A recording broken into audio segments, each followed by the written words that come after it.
तो बच्चों, हम लोग सूरदास जी को पढ़ रहे हैं।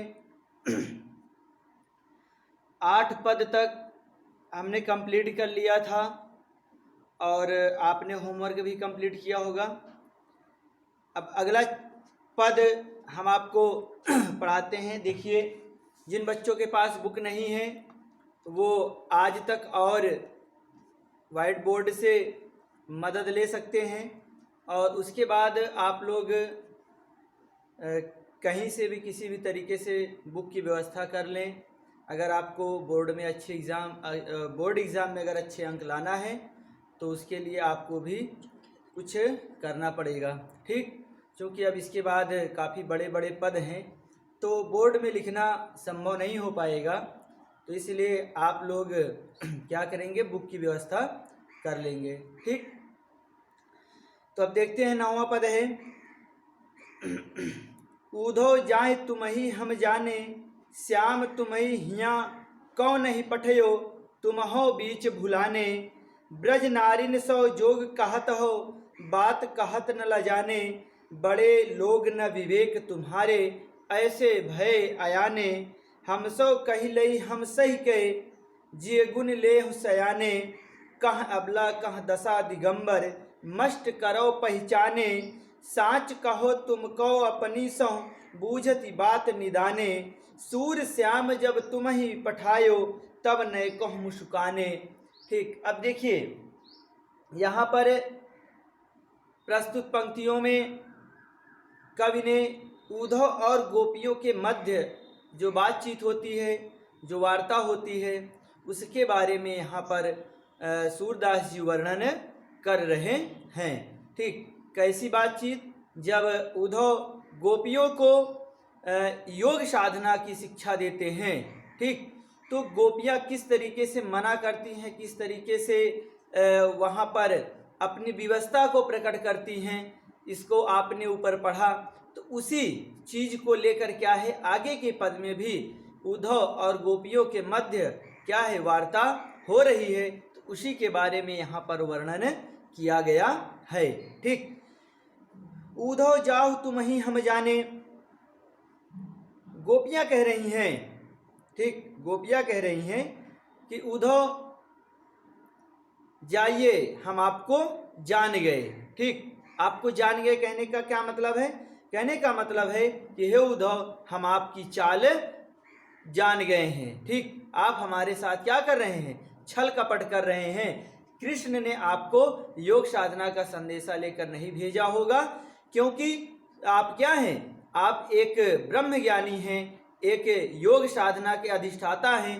तो आप अपने ज्ञान को क्या करना चाहते हैं, हमारे ऊपर थोपना चाहते हैं। तो इसीलिए गोपियाँ कह रही हैं कि हे उद्धव, हम आपकी चाल को समझ गए हैं, इसलिए आप जैसे कहते हैं ना, अच्छा जाओ जाओ हम जानते हैं, वही लिखा है कि उद्धव जाओ तुम ही हम जाने। कहने कि ऐसा है उद्धव कि आप जाइए, हम आपकी चाल को अब समझ गए हैं, ठीक। श्याम तुम ही हिया कौन नहीं पठयो, कह रहे कि श्री कृष्ण ने आपको यहाँ के लिए नहीं भेजा था, कृष्ण ने आपको यहाँ नहीं भेजा, ठीक, कहीं और के लिए भेजा होगा योग साधना का संदेशा लेकर। तुम हो बीच भुलाने, और तुम क्या किए, बीच में रास्ता भूल गए, रास्ता भूलकर यहाँ पर चले आए। या तो ऐसे भी लिख सकते हैं कि हे उद्धव, कृष्ण ने आपको यहाँ पर क्या किया है, योग साधना का संदेशा लेकर नहीं भेजा होगा, कोई और संदेशा दिए होंगे, लेकिन रास्ते में आप उनका संदेशा भूल गए हैं, ठीक। तो इसलिए हम आपकी चाल को अच्छी तरीके से समझ गए हैं। फिर आगे, ब्रज नारिन सो जोग कहत हो, बात कहत न लजाने, ठीक। गोपियाँ कह रही हैं कि मतलब पूरे विश्व को, पूरे संसार को पता है कि जितनी भी ब्रज की स्त्रियां हैं, ब्रज की नारी हैं, वो श्री कृष्ण के प्रेम में क्या है, सभी लीन हैं, सभी उसी में आसक्त हैं। तो कह रहे हैं कि ब्रज नारिन सो जोग कहत हो, और कह रहे हैं कि आप उन ब्रज की स्त्रियों से योग साधना की बात कर रहे हैं। कह रहे हैं कि ब्रज नारिन सो जोग कहत हो, ठीक। कह रहे हैं कि आप ब्रज के स्त्रियों से, गोपियों से क्या कर रहे हैं, योग साधना की बात कर रहे हैं और बात कहत न ल जाने, और कह रहे हैं कि ऐसी बात करते हुए आपको तनिक भी शर्म नहीं आई। ठीक, देखिए कह रहे हैं कि बात कहत न ल जाने, गोपियां कह रही हैं कि ब्रज की स्त्रियों से आपको योग साधना की बात करते हुए तनिक भी शर्म नहीं आई, जो कि पूरा संसार जानता है कि श्री कृष्ण क्या हैं, गोपियां श्री कृष्ण के प्रेम में आसक्त हैं। बड़े लोग न विवेक तुम्हारे ऐसे भय अयाने, अब गोपियां कह रही हैं कि बड़े लोग मतलब विद्वान लोग, ठीक, कह रहे हैं कि आप क्या हैं, विद्वान हैं, लेकिन आपके अंदर विवेक तनिक भी नहीं है। ठीक, आपके अंदर विवेक तनिक भी नहीं है। क्यों ऐसी बात गोपियां कह रही हैं, गोपियां कह रही हैं कि आप बहुत बड़े विद्वान हैं, बहुत बड़े ज्ञानी हैं, बहुत बड़े योग साधना हैं, निर्गुण ब्रह्म के उपासक हैं, लेकिन आपके अंदर विवेक तनिक भी नहीं है। क्यों, क्योंकि गोपियां कह रही हैं, देखिए यहाँ पर उस भाव को समझना पड़ेगा कि विद्वान तो हैं लेकिन विवेक नहीं है। ठीक, इस भाव को समझने के लिए आपको ये कहना है कि कहाँ पर कौन सी बात कहनी चाहिए ये सोच समझ आपके अंदर नहीं है। ठीक, किससे कौन सी बात कहनी चाहिए ये आपको नहीं पता है, और बाकी आप क्या हैं, आप बहुत बड़े विद्वान हैं, लेकिन आपके अंदर विवेक नहीं है, क्योंकि कहाँ पर कौन सी बात करनी चाहिए ये आपको नहीं पता है। ठीक, और ऐसे भय अयाने, और आप इस तरह के अज्ञानी हैं। ठीक, कह रहे हैं कि आप विद्वान तो हैं लेकिन आपके अंदर क्या है, विवेक तनिक भी नहीं है, क्योंकि कौन सी बात कहाँ कहनी चाहिए, किससे कहनी चाहिए ये आपको तनिक भी पता नहीं है। ठीक, और ऐसे भय अयाने, आप इस तरीके से अज्ञानी हैं। ठीक, आप इस तरह के अज्ञानी हैं कि आपको ये भी नहीं पता है कि कहाँ पर कौन सी बात कहनी चाहिए। हमसो कही लई हम सही गए। ठीक, गोपियां कह रही हैं कि आपने हमसे तो कह दिया, ठीक, आपने योग साधना की बात हमसे कह दिया, और हमने क्या किया, आपकी बातों को सहन कर लिया, सह लिया, और जी गुण ले सयाने। ठीक, सयाने मतलब अच्छी तरीके से, और गुणी मतलब क्या होता है, विचार विमर्श करना। ठीक, कह रहे हैं कि लेकिन अच्छी तरीके से आप भी क्या करिए, विचार विमर्श करके देखिए कि यह बात कहाँ तक सही है। ठीक, गोपियां कह रही हैं कि आप हमसे तो योग साधना की बात, निर्गुण ब्रह्म की उपासना करने की बात आपने तो कह दिया, और हमने उसको सह भी लिया, सुन भी लिया, लेकिन आप अपने से विचार करके देखिए, अच्छी तरीके से विचार करके देखिए कि यह बात कहाँ तक सही है, कहाँ तक उचित है। ठीक, फिर आगे, कह अबला कह दशा दिगंबर मष्ट करो पहचाने। अब गोपियां कह रही हैं कि हम लोग क्या हैं, अबला, स्त्रियां हैं। ठीक, कह रहे हैं कि हम तो स्त्री हैं, अब कह दशा दिगंबर, और कह रहे हैं कि कहाँ वह निराकार ब्रह्म। ठीक, कह रहे हैं कि कहाँ वह निराकार ब्रह्म, न जिसका कोई रूप है, न कोई रंग है, न कोई जाति है, न उसको प्राप्त करने का कोई साधन है। ठीक, तो एक तरफ कहाँ वो इतना ब्रह्म निराकार ब्रह्म है, और एक तरफ हम कहाँ अबला मतलब बलहीन क्या है, स्त्रियां हैं। अबला मतलब अब स्त्री के लिए हमेशा आता है, तो कह रहे हैं कि कहाँ है अबला, कह रहे हैं कि हम लोग स्त्री हैं, और वो निराकार ब्रह्म उसको कैसे प्राप्त कर सकते हैं, मष्ट करो पहचानो। ठीक, मष्ट करो पहचानो। तो गोपियां कह रही हैं कि आप थोड़ा शांत होकर इस बात को सोचिए। मष्ट करो मतलब होता है शांत हो जाना। ठीक, तो गोपियां कह रही हैं कि आप थोड़ा शांत होकर सोचिए कि कहाँ हम क्या हैं, स्त्रियां हैं, कहाँ हम स्त्री हैं, और कहाँ एक तरफ क्या है, निर्गुण ब्रह्म निराकार ब्रह्म है, उसको हम कैसे प्राप्त कर सकते हैं। तो क्या आपको हमसे ये बात कहना उचित था। ठीक, फिर आगे, साच कहो तुमको अपनी सौ बूझती बात निदाने।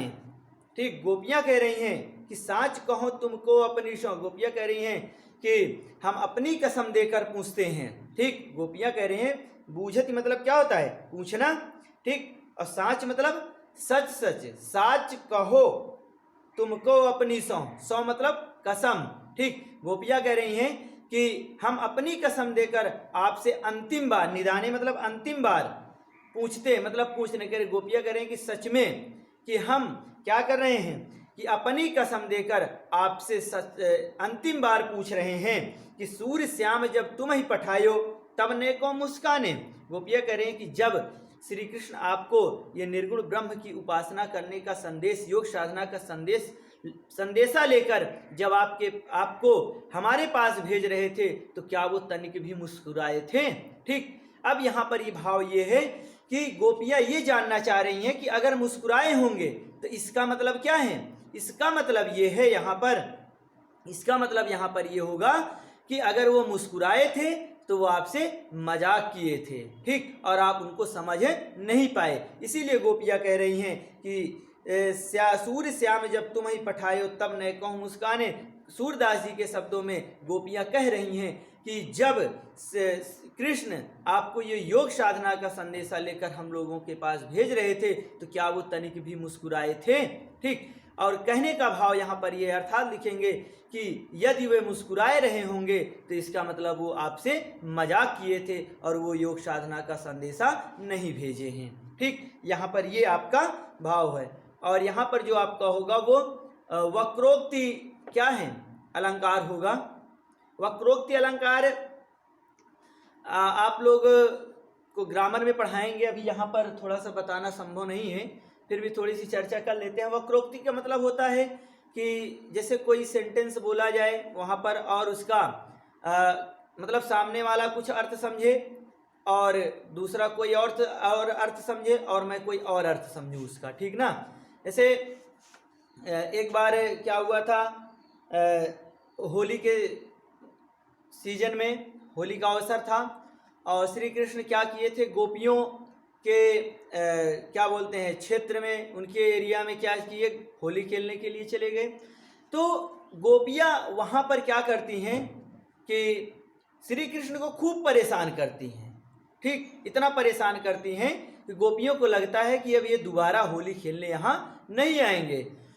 तो वहाँ पर वो गोपियाँ एक शब्द, एक सेंटेंस बोलती हैं, कहती हैं कि नैन नचाई कहे मुस्काई लला फिर अइयों खेलन होरी। अब देखिए यहाँ पर नैन नचाई कहे मुस्काई लला फिर अइयों खेलन होरी। अब सोचिए यहाँ पर, अब मैं कुछ और भाव समझ सकता हूँ और आप कुछ और भाव समझ सकते हैं और तीसरा व्यक्ति कोई और भाव समझ सकता है। बात समझ में आ रही है। चूंकि गोपियाँ वहाँ पर क्या की हैं कि श्री कृष्ण को इतना परेशान कर दी हैं कि उम्मीद तो नहीं है कि वो दोबारा होली खेलने के लिए आएंगे। तो वो जो भाव था कि लला फिर अइयों खेलन होरी, समझिए इस भाव को, लला फिर अइयों खेलन होरी, और दूसरा भाव लला फिर अइयों खेलन होरी। बात समझिएगा, पहला वाला भाव कि अब दोबारा होली खेलने के लिए नहीं आएंगे, तो वहां पर क्या भाव बनता है कि लला फिर अइयों खेलन होरी। ठीक, और उसके बाद लला फिर अइयों खेलन होरी। कहने का मतलब यहाँ पर है कि गोपियाँ एक बार कह रही हैं, जैसे जो मैं भाव समझ रहा हूँ कि गोपियाँ ये कहना चाह रही हैं कि एक बार कि हम लोगों ने इनको इतना परेशान कर दिया है कि अब नहीं आएंगे खेलने के लिए। जैसे होता है ना, किसी को कहेंगे अब दोबारा फिर आएंगे, ठीक इस तरीके से कि अब दोबारा फिर आएंगे, तो ये वाला भाव मतलब अब आने की उम्मीद नहीं है। और दूसरा क्या है, दूसरा भाव ये है कि समझ सकते हैं कि फिर से बुला रहे हैं कि अगले बार फिर आइएगा होली खेलने के लिए, है ना। तो यहाँ पर क्या होता है कि जब एक ही चीज को कई लोग अलग अलग तरीके से समझ लें तो वहां पर क्या होता है, वक्रोक्ति अलंकार होता है। ठीक, और तो यहाँ पर आपको कई बार वो मिले हैं, जैसे तब ने को मुस्काने। ठीक, अब वहां पर क्या तनिक भी मुस्कुराए थे। अब मुस्कुराने का क्या मतलब था। ठीक, अब मुस्कुराने का मतलब आप सिंपल सा सीधा सीधा अर्थ ले सकते हैं, लेकिन वहां पर मुस्कुराने का मतलब यह है कि इसका मतलब वो आपसे मजाक किए थे। बात समझ में आ रही है। तो इस तरीके से यहाँ पर क्या है, वक्रोक्ति अलंकार होगा। अब बात समझ में आई। चलिए, और भाषा तो वही है और श्रृंगार रस होगा। ठीक, और अनुप्रास अलंकार भी है। चलिए आगे देखते हैं। ये जो आगे हम पढ़ाने जा रहे हैं आपको 10वां पद, ये तो कह सकते हैं कि very very most important, board की दृष्टि से, हर एग्जाम की दृष्टि से ये बहुत ही इम्पॉर्टेंट है। आपका 10वां नंबर, निर्गुण कौन देश का वासी, निर्गुण कौन देश का वासी, ये आपका जो है बहुत ही इम्पॉर्टेंट है। और मैं कई बार बता चुका कि आपको सूरदास चैप्टर बिल्कुल ही पूरी तरीके से पूरा का पूरा चैप्टर ही क्या है, महत्वपूर्ण है। आप इसका एक एक पद एक एक पंक्ति हर तरीके से इसको तैयार रखेंगे, ठीक। और फिर 6 नंबर आपका कोई रोकने वाला नहीं है। और बाकी फिर आपके ऊपर डिपेंड करता है कि आप एग्जाम पीरियड में कितना अच्छा करके आते हैं, ठीक। चलिए आगे। निर्गुण कौन देश को बासी, मधुकर कही समुझाई सौहृदय बूझत साच न हासी। को है जनक कौन है जननी, कौन नारी को दासी। कैसे बरन भेष है कैसो किह रसमय अभिलाषी।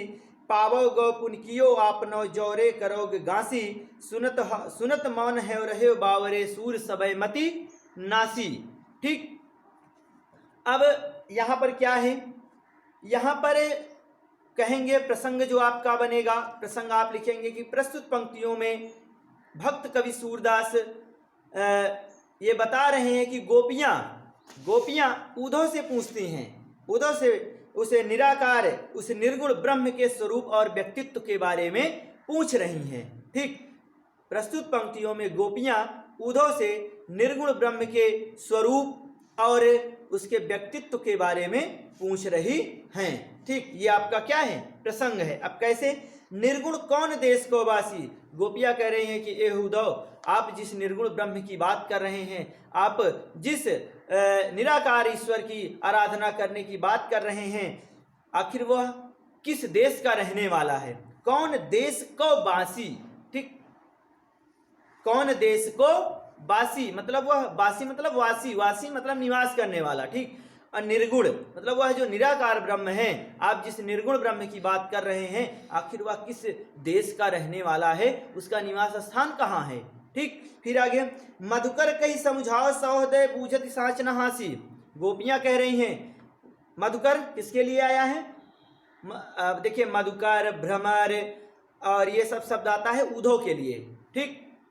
तो कह रहे हैं कि हे उद्धव, कई समझाए सौहृदय, कह रहे हैं कि हे उद्धव, हम आपसे अपनी कसम देकर कह रहे हैं, सौ मतलब दय मतलब कसम देकर कह रहे हैं कि बूझत साच न हासी। हम आपसे क्या करें, सच्ची में पूछ रहे हैं, सच सच पूछ रहे हैं, यहाँ पर कोई हंसी मजाक नहीं कर रहे हैं, ठीक। मधुकर कहीं समझाए सौहृदय, कह रहे कि हे उद्धव आप मुझे समझा दीजिए, ठीक। हम अपनी कसम देकर पूछ रहे हैं कि आप हमें अच्छे से समझा दीजिए। और यहाँ पर हम कोई क्या कर रहे हैं, सच्ची में आपसे पूछ रहे हैं, सच सच पूछ रहे हैं, यहाँ पर कोई हंसी मजाक हम नहीं कर रहे हैं कि आखिर वह जो निर्गुण ब्रह्म, जिस निर्गुण ब्रह्म की आप बात कर रहे हैं, वह किस देश का रहने वाला है। और क्या है, को है जनक कौन है जननी, कौन नारी को दासी। अब देखिए, अब यहाँ पर गोपियां कह रहे हैं कि आखिर को है जनक, आखिर उस निर्गुण ब्रह्म का पिता कौन है, ठीक। को है जननी, उस निराकार ईश्वर की माता कौन है, कौन नारी, और उस ईश्वर की, उस निराकार ईश्वर की पत्नी कौन है, को है दासी, और उस निर्गुण ब्रह्म की दासी कौन है, उसकी सेविका कौन है। कैसे बनन भेष है कैसो की रसमय अभिलाषी, ठीक। यहाँ की रसी का अभिलाषी होना चाहिए, देखिए क्वेश्चन मार्क लगा है, ठीक। तो कैसे होना, कैसे बरन मतलब उसका वर्ण, वर्ण मतलब रंग, उसका रंग कैसा है, भेष है कैसो, और उसकी वेशभूषा कैसी है, कि रसमय अभिलाषी, और वह किस प्रकार के आनंद की अभिलाषा करता है, ठीक। कह रहे हैं कि आप जिस निराकार, जिस निर्गुण ब्रह्म की आप बात कर रहे हैं, उसकी उपासना करने की आप शिक्षा दे रहे हैं, तो आखिर उसके पिता कौन है, उसकी माता कौन है, उसकी पत्नी कौन है, उसकी सेविका कौन है, उसकी दासी कौन है, ठीक। उसका रंग कैसा है, उसका वेश कैसा है, उसकी वेशभूषा कैसी है, और वह किस प्रकार के आनंद की अभिलाषा करता है। पावो गो पुन कियो आपने जो रे करोगे गांसी। गांसी मतलब क्या होता है, गांसी मतलब होता है छल कपट। गांसी मतलब क्या होता है, छल कपट। तो गोपियां कह रहे हैं कि पावो गो कियो पुन कियो आपने, कह रहे हैं कि गोपियां कह रहे हैं कि हे उद्धव, आप जो हमारे साथ अगर छल कपट कर रहे होंगे, है ना, जो रे करोगे गांसी। गोपियां कह रहे हैं कि हे उद्धव, अगर आप हमसे छल कपट कर रहे हैं या छल कपट कर रहे हो, तो आपके इस कर्मों का फल जरूर मिलेगा। ये कहे ना, पावोगे पुण्य कियो आपने, ना अपने करनी का फल आपको जरूर मिलेगा, ठीक। यदि आप हमसे तनिक भी छल कपट कर रहे हैं तो आपको आपकी करनी का फल जरूर मिलेगा। जैसे लोग बोलते हैं ना, गुस्से में बोलते हैं, कहें जो जैसा करेगा वैसा उसको भुगतेगा। ठीक, तो वही गोपियां यहाँ पर उसी भाव से बोल रही हैं कि आप क्या करेंगे कि आप अगर हमारे साथ तनिक भी छल कपट कर रहे हैं तो आपके उस करनी का फल आपको जरूर मिलेगा। अब आगे देखिए क्या होता है। सुनत मौन है रहे बाबर सूर सवय मतिनासी। अब सोचिए, प्रेम के आगे क्या हुआ, इतना बड़ा ब्रह्म ज्ञानी शांत बैठ गया।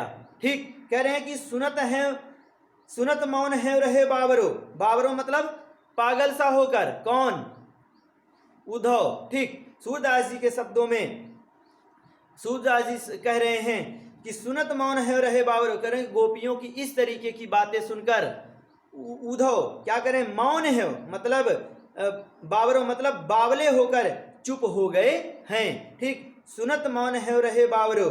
ठीक, अब क्या कह रहे हैं कि उद्धव जी बावले होकर बिल्कुल चुप होकर उनकी सभी बातों को सुन रहे हैं। असुर सवय मतिनासी, और ऐसा प्रतीत हो रहा है कि जैसे उनका पूरा का पूरा विवेक ही नष्ट हो गया हो। ठीक, जैसे कि उनका पूरा का पूरा विवेक ही नष्ट हो गया हो। अब बात समझ में आई? तो ये आपका बिल्कुल कुल मिलाकर कितना इंपॉर्टेंट है, मैं इसको आपको शब्दों में नहीं बता पा रहा हूं, इसको आप वेरी इंपॉर्टेंट में मानकर ही चलेंगे। ठीक, तो यहां पर अनुप्रास अलंकार है और ब्रज भाषा तो है ही, शांत रस है यहां पर। ठीक, तो हाँ एक चीज और, जब आप पूरा भ्रमर गीत पढ़ेंगे तो लास्ट में उद्धव भी गोपियों के प्रेम में पग जाते हैं, उनके बीच से आने की उनकी इच्छा ही नहीं होती है। वो कहते हैं कि यहीं यमुना किनारे मैं भी कहीं कुटिया छवा के गोपियों के बीच में ही रहूंगा, लेकिन क्या है, अब वापस श्री कृष्ण को संदेशा देने के लिए जाना है, नहीं तो मैं जाता ही नहीं, मैं भी यहीं कालिंदी नदी के किनारे एक कुटिया बनाकर निवास करता। ठीक, ये स्थिति हो गई थी उद्धव को। अब आगे देखते हैं अगला पद। संदेशो देवकी सुकहियो हो तो धाय तिहारे सुत की मया करत ही रहियो, जद्यप टेव तुम जानत उनकी तो मोहि कही आवो, प्रात होत मेरे लाल लड़ैते माखन रोटी भावे, तेल उबटनो अरु तातो जल ताहि देख भज जाते, जो मांगत सोई सोई देती, क्रम करके नहाते, सूर पथिक सुन मोहि रहन दिन, बढ़ो रहत उरसोच, मेरो अलख लड़े तो मोहन हुई है करत संकोच। ठीक, अब देखिए यहाँ पर श्री कृष्ण तो कहाँ चले गए हैं, मथुरा चले गए हैं। श्री कृष्ण मथुरा चले गए हैं, केवल और केवल यहाँ पर ब्रज के लोग बचे हैं। उद्धव संदेशा लेकर आए थे। ठीक, ये तो आप शुरुआत से पढ़ते चले आ रहे हैं। तो अब इस पद का जो है ये थोड़ा सा गोपियों से, कृष्ण से, उद्धव से हटकर थोड़ा सा मामला है। यहाँ का जो प्रसंग है, यहाँ पर यशोदा मैया काफी दुखी हैं। ठीक, काफी क्या है, दुखी हैं। श्री कृष्ण के जाने से वो यशोदा मैया दुखी हैं और वो उसी दुखी मन से उद्धव से माता देवकी के पास संदेशा भिजवा रही हैं। ठीक, यशोदा मैया क्या कर रही हैं, यशोदा मैया काफी दुखी होकर, काफी व्यथित हृदय से क्या कर रही हैं, उद्धव से माता देवकी के पास संदेशा भिजवा रही हैं। ठीक, यहाँ पर आपका ये प्रसंग बनेगा, मतलब यशोदा उद्धव के माध्यम से देवकी के पास संदेशा भिजवा रही हैं। अब वो किस लिए भिजवा रही हैं उसको देखते हैं। कह रहे हैं कि संदेशो देवकी सु कहियो। ठीक, यशोदा मैया कह रही हैं कि हे उद्धव, आप हमारा एक संदेशा है उसको आप देवकी से कह दीजिएगा। ठीक, ये मेरा संदेशा है कि देवकी से आप मेरा संदेशा बता दीजिएगा। हाँ तो धाय तिहारे सुत की, कह रहे कि मैं तो तुम्हारे पुत्र की क्या थी, धाय थी, नौकरानी थी, उसकी सेविका थी। मया करत ही रही हूँ, कह रहे कि इस नाते आप मेरे ऊपर अपनी दया बनाए रखना। ठीक, मतलब मुझे भुलाना नहीं। ठीक, देखिए, हाँ तो धाय तिहारे सुत की मया करत ही रही हूँ, यशोदा कह रही हैं उद्धव से संदेशा भिजवाते हुए कि हे उद्धव, हमारा संदेशा ये जाकर देवकी से कह दीजिएगा कि मैं तो उनके पुत्र की क्या हूँ, मैं तो उनके पुत्र की एक तुच्छ सी क्या थी, सेविका थी, धाय थी, माया करते ही रही हूँ। और इसी नाते क्या करेंगी, इसी नाते वो हमारे ऊपर अपनी दया दृष्टि बनाए रखें, बस मुझे इतना ही चाहिए। ठीक, फिर कह रही हैं कि यद्यपि टेव तुम जानत उनकी तो मोहि कही आवे। अब यशोदा मैया कह रहे हैं कि उनसे इतना भी बताना कि आखिर यद्यपि मतलब यद्यपि, कह रहे हैं कि यद्यपि टेव मतलब होता है आदत, टेव मीन्स क्या होता है, आदत। तो यशोदा मैया कह रही हैं कि हे उद्धव, देवकी से कहिएगा कि यद्यपि वो तो उनके मतलब श्री कृष्ण की आदतों को तो जानती ही हैं। ठीक, कौन, देवकी जानती हैं। अब देखिए यहाँ पर कितना व्यथित होंगी यशोदा मैया इस तरीके की बातें कहते हुए। ठीक, जो कि पूरा बचपन से लेकर सब कुछ श्री कृष्ण का यशोदा मैया के घर में बीता है, उनका बचपन सब कुछ यहीं पर हुआ है, तब भी क्या कर रही हैं, जो कि जानना किसको चाहिए, पूरी आदतों को कौन जानता है, यशोदा मैया जानती हैं, लेकिन फिर भी बोल किसको रही हैं, देवकी को, कि आप श्री कृष्ण की सभी आदतों को तो जानती ही होंगी। ठीक, आप तो सभी आदतों को जानती ही होंगी, तो मोहि कही आयो आवे। तब भी गोपियाँ कह रही हैं, यशोदा मैया कह रही हैं कि तब भी मैं आपसे एक संदेशा कहती हूँ। ठीक, तो मोहि कही आवे, कह रहे कि तब भी मैं आपसे कुछ कहना चाहती हूँ या संदेशा भिजवाती हूँ।